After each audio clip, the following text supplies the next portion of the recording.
But he was Oh my god. If he wanted you out of there, he'd go do it himself. Oh my god, he on X Games mode. Something's wrong with him. That's not human, man. So in my last video, I was showing you how Batman was genuinely cooked. All of his rogues gallery are Satan's greatest soldiers. One of Satan's greatest And Batman was barely escaping with his life. He is generally cooked. And so I decided to move on to Absolute Superman. So if you lot recall, I already made an Absolute Superman video. I'll leave the link in the description. And that was just me going over the first 2 issues. So I decided to catch up recently, and I'll be honest, Absolute Superman is not the one who's cooked here. His rogues gallery is cooked. This man is a crash out. So far, I'd only count 4 people in Absolute Superman's rogues gallery, and I generally roy for all of them because they stay trying to rage bait him. They want him to crash out, but bro, they are not gonna like what happens when he does. I also need you to understand, this is not an adult, mature Superman, bro. This Superman is 18 years old. He's the same age as me. He's literally a younger Superman, bro. Of course, he's gonna be moving way more ignorant. So I'm gonna be going over all of Absolute Superman's rogues gallery and showing you how each and every single one of them is low-key cooked when Absolute Superman decides to crash out. So let's start off with Christopher Smith. Now, I'll be honest, Christopher Smith is who you get when you put a police officer with this cut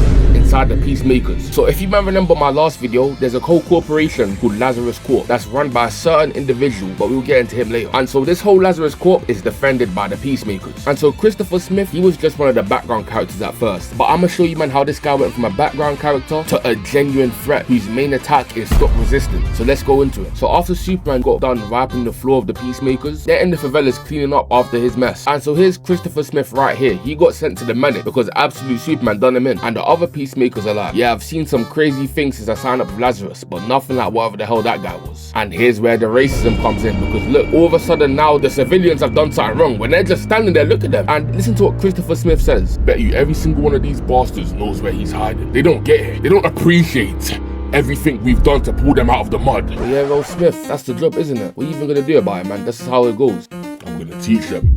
I'm gonna teach them that peace has a price. And he starts spraying the civilians just for standing there, bro. No one with a straight face can tell me right now that this wasn't racially motivated. The citizens of the favelas were literally just posted up there chilling, and they got sprayed to death, bro. And so because of this incident, Christopher Smith gets sent to a therapy session with the Brainiac algorithm. And if you know who Brainiac is, you know that this algorithm is not gonna be giving this guy any good idea. And before we even get into what he said, look at the cart. He literally has the racist officer cut, bro. Tell me that this guy isn't racially motivated with everything he does. And then we start reading what he's saying, and this is how we know we just got a sad man on our case, bro. He's like, I couldn't help myself. The way he tossed us around like we were nothing, melted our arm with his eyes, and there's people, they were smiling about it, having a great big laugh on the inside, you could tell.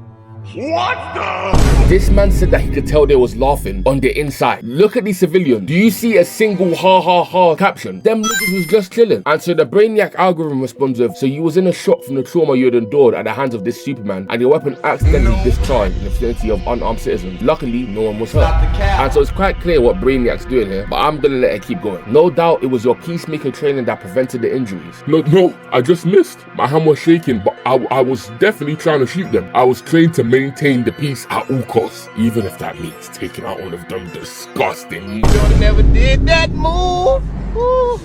Sometimes I worry that I could really do awful things in the name of Brainiac. Understands what you are saying is your gun misfired. It was definitely an accident. No, I'm saying the weapon was defective. It will be recalled and repaired. You'll be issued a new rifle. You return to duty immediately. There's an opening in the Oregoni town detail. This concludes your therapy session, Peacemaker Smith. Lazarus thanks you for your service. And look at this man in the shadows. He says, no, please. So if you man can't tell what just happened, Brainiac literally gaslit this man into thinking that he really did nothing wrong when he just blasted these civilians. So later on in the same issue, Lois Lane is in an altercation with the Omegas. And just to quickly sum it up, the Omegas are like a radical resistance group that are going against the Lazarus. And so Peacemakers hear that the shot's fired, and they're like, let's roll out, Peacemakers. Smith, you're on point. Peace at all costs. Peace at all costs. Peace at all costs. Good, man. This is how you know you have a madman on your hands. This guy is mumbling to himself. And look, he's like, sir, yes, sir, move out of the damn way. So as Lois Lane and the Omegas are squabbling, Superman pulls up to try and end the fight. As soon as he pulls up, the Peacemakers pull up as well. They're like, on the ground, everybody down in the name of Lazarus. And they all point their guns at Superman. And look at this man, Christopher Smith, bro. He's like, that's him, all right? Remember me, pal? And Superman just responds with no, and freezes all of them. the fuck is that guy? And look at the civilians, they're flaming him as well. Aye, somebody flick this up, somebody flick this up. 1 minute, 37 seconds later. Look at all the civilians. Look at that kid down there. He packed him up for what? And so then here's what I say. The villains are cooked. It is not about Superman here who's cooked. Because look at the next issue title. The Rage of Superman. And so they're at a Peacemaker outpost. All we see is Superman's red dust surrounding the entire outpost. The tanks just get obliterated, bro. And so the other Peacemakers are trying to get in touch with the tanks and no one's responding. So we go to Superman narrating and he's like, there are 23 people dead in Oregon town. Gunned down for the unforgivable crime of laughing at a man with a gun. And then we go back to their Peacemakers. Get back, be ready to fire as soon as you see us. Boom! And we see Superman say, no one is laughing now. And look at this. This man is a genuine threat. He grabs one of the Peacemakers. Christopher Smith, he murdered 23 innocent people. Where's Lazarus hiding him? And he's literally doing the Batman. Look at this. This is not good boy Clark Kent. This is Kal-El from the trenches. I told you, man, in the last video. This Kal-El is from the trenches of Krypton. And we go back to his narration and he says, rage floods my guts like the lava that swallowed the Redlands. I am the fury of Billion. And the Peacemaker is like, please don't kill me. And so Superman snaps out of it. And so to prevent himself from actually packing up Christopher Smith, he breaks out of there and runs away. But there's still multiple things to talk about Christopher Smith, like how after Brainiac turned him into a juiced up drug demon, he provoked Superman so bad that he got punched 1,000 times in 30 seconds. I know he was cooking him with the same combo he hit on Darkseid. And there was another time during the war between the Omegas and Lazarus when he tried to pull up on him and Superman done this to him in 4 seconds. Oh my That's God. genuinely insane. Bro got put in the Family Guy death pose in 4 seconds. Get this guy off my screen. Let's go on to the next character now.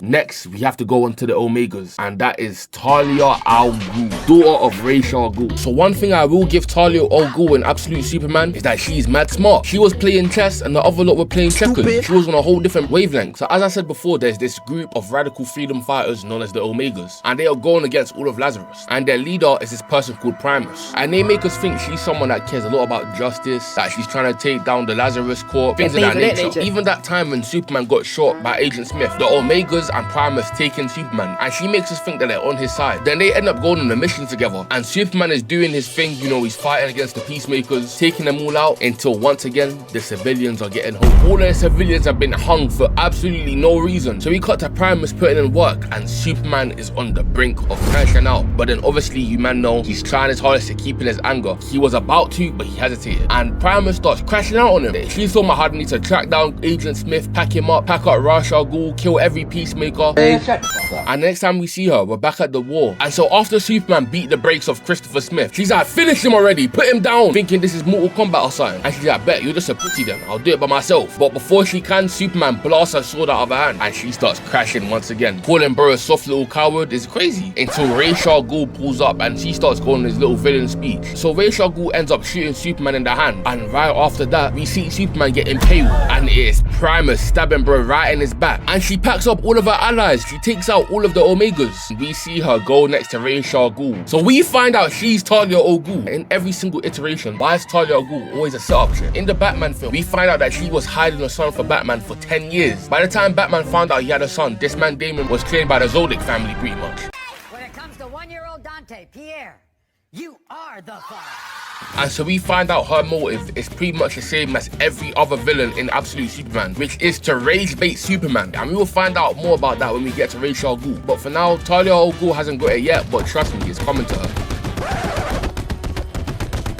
And with that, we can segue perfectly into probably the best rage baiter on this entire list, Brainiac. So I'm not going to go over his backstory because that might be one of the most gruesome things I've seen since Paul busting out of jail. But one of the most important things you need to know is that once again, his entire goal is to rage bait Superman to using his full power. And you man are about to see what happens now if they actually succeed in this goal. So after Superman gets captured, he's getting experimented on by Brainiac. And we're in this dream sequence of Superman watching his parents get slimed out. And so he's also being arrested by the guards. And so because of that, he starts crashing out. He burns down the entire room. And this is an example of what would happen when Superman crashed out, because we see the experiments Brainiac's doing on him is he's putting Superman through the most stressful alternate events that never happened, just to increase his stress levels and make him a true crash out. And we see what this Superman would look like. Look at him destroying the entire city. You're telling me Ra's al Ghul or Brainiac can fight against this? Hell no. And so we get put into the second dream sequence, and in this one, Superman wakes up, busts out of all the restraints, and grabs Brainiac by the neck, and he lifts him into the sky. and he squeezes the life out of this man's neck. But last second, he releases Brainiac, and he's like, this is not who I am. We find out that that was also another dream sequence, and Brainiac put him in that one to try and make him a cold heart killer, and it still didn't work, and Brainiac is not going for it. He's like, you're supposed to kill me, moron. This goes further than rage bait. You've seen what will happen if Superman actually does crash out, and they still want it to happen. And we go on to the final dream sequence, which is probably the worst one here. In this one, when Superman's living with the Kents, the Peacemakers pull up and they try to capture Superman. Jonathan Kent ain't going for that. Get off my goddamn bow! Left hook right to his jaw. Had his old girl in the background screaming, and the Kents are telling Kal-El to run, but in this dream sequence, he doesn't run. He starts tweaking, takes out every soldier on the perimeter, and we see out of the smoke, Ra's al Ghul pulls up and he starts talking some BS. Bravo, Superman, I knew you could do it. You are sent here for a reason, to save this planet, and you can't do that without blood on your hands. You see that?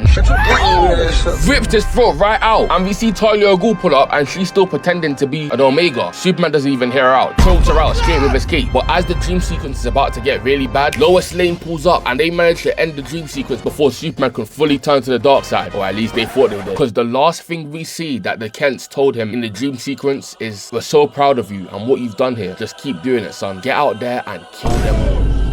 And let's be real, we know the Kents are never saying that, but this is a part of a dream sequence. So as Superman busts out, he grabs Brainiac by the neck, and Brainiac is about to get the crash out he wanted. Even Jimmy Olsen's like, Kal-El, no! And he's squeezing the life out of this man. But before he can finish the job, his suit surrounds him and dips out of there. So once again, we was about to see what would happen when Kal-El crashes out. Brainiac barely evaded it. He was about to get destroyed. And with that, we have the last person on this list who needs to beware of absolute Superman, and that is Ra's al Ghul. Now I can't lie, Ra's al Ghul is a genuine threat. He's the founder of the whole Lazarus Corporation. He runs the Peacemakers, Brainiac, all of them. First time we see Ra's al Ghul, he's also packing up all of these Omegas with light work. He ended up throwing the Omega into the Lazarus pit, and normally the Lazarus pit gives you youth, but I think it was a different setting this time. After a while, he goes back to the Lazarus pit, and the Omega has become a baby now. And so he's talking to the baby, and he's talking about how he needs a son to help him make a pure and beautiful world. And he's like, my only regret is that I have no son through which to do this. Not yet, I don't. And as soon as he says that, he drops the baby from the tower, and we already know that baby ain't Superman. He's getting packed up. RIP to that baby. And so now I want to show you, man, what his whole purpose is. His whole purpose is to, one, adopt Superman and make him, as he calls him, the son of the demon. He knows that Superman has holding back the craziest anger within him, and he wants Superman to release his anger because, as they claim it, the whole world is a lie. So they want to remake the world. They want Superman to be the leader and thin down the whole population by